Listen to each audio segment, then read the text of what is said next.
Hi everyone, in this video we are going to be factoring quadratic trinomials with non-prime x squareds.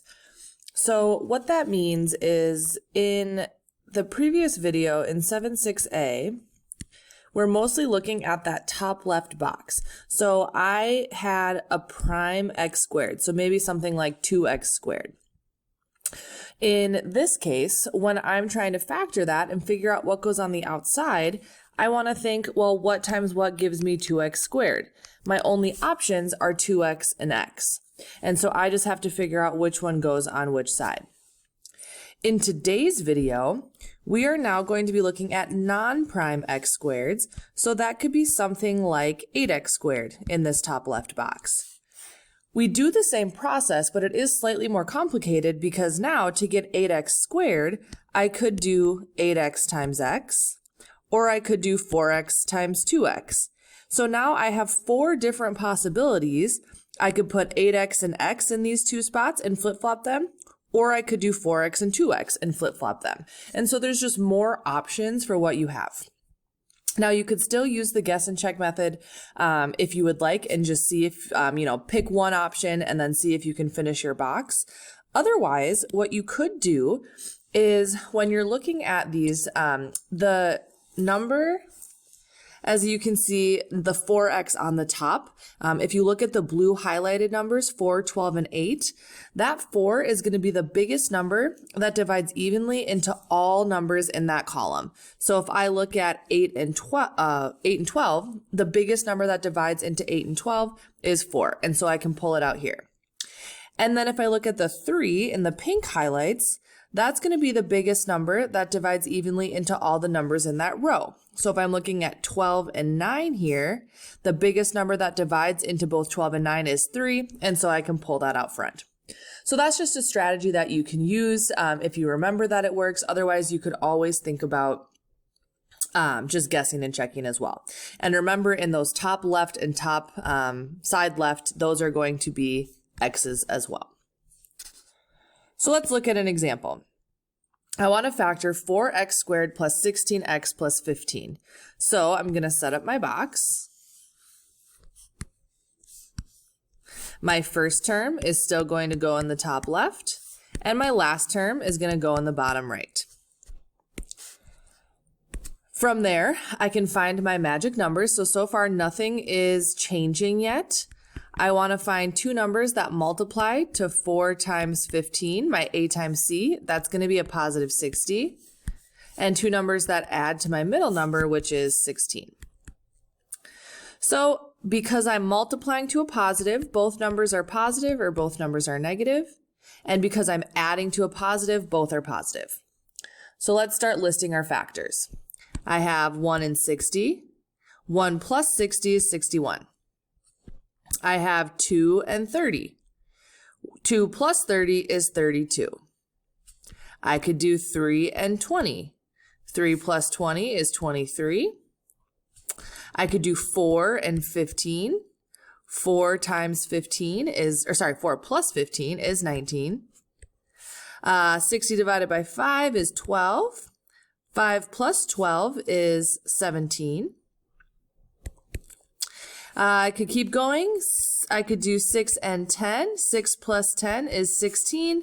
Yay, those are the numbers I want. And so I can put a 6x here and a 10x here. Remember, it doesn't matter which one goes where, as long as you have x's with them.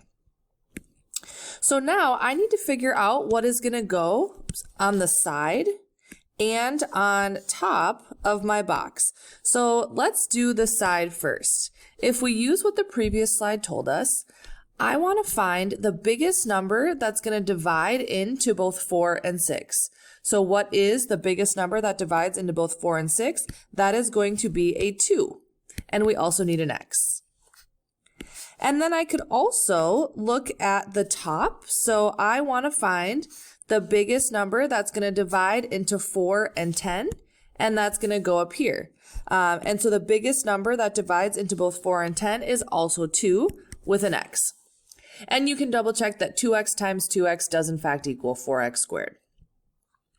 So now we can finish up the rest of our box. I have 2x times a positive 3 is going to give me 6x. And 2x times a positive 5 is going to give me 10x. So therefore, my two factors are what's on top, 2x plus 3, and what's on the side, 2x plus 5.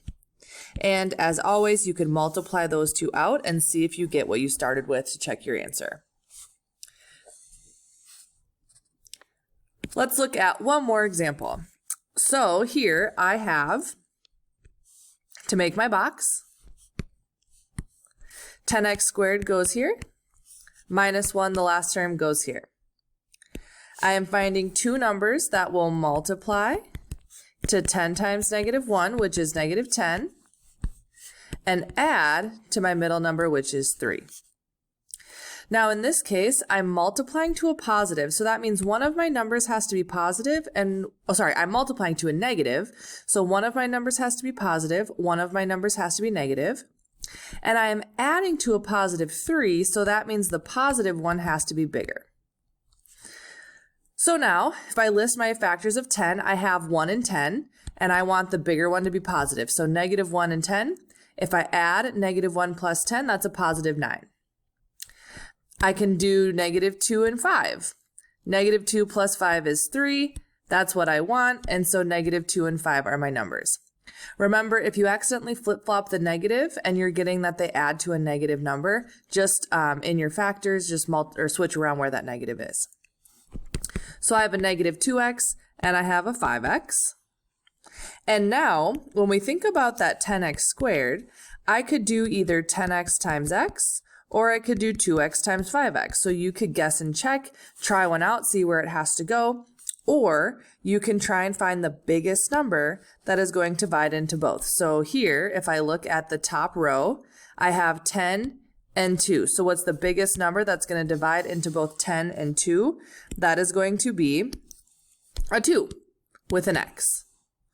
And then I can do the same thing going down the column here, 10 and 5. So what is the biggest number that divides into both 10 and 5?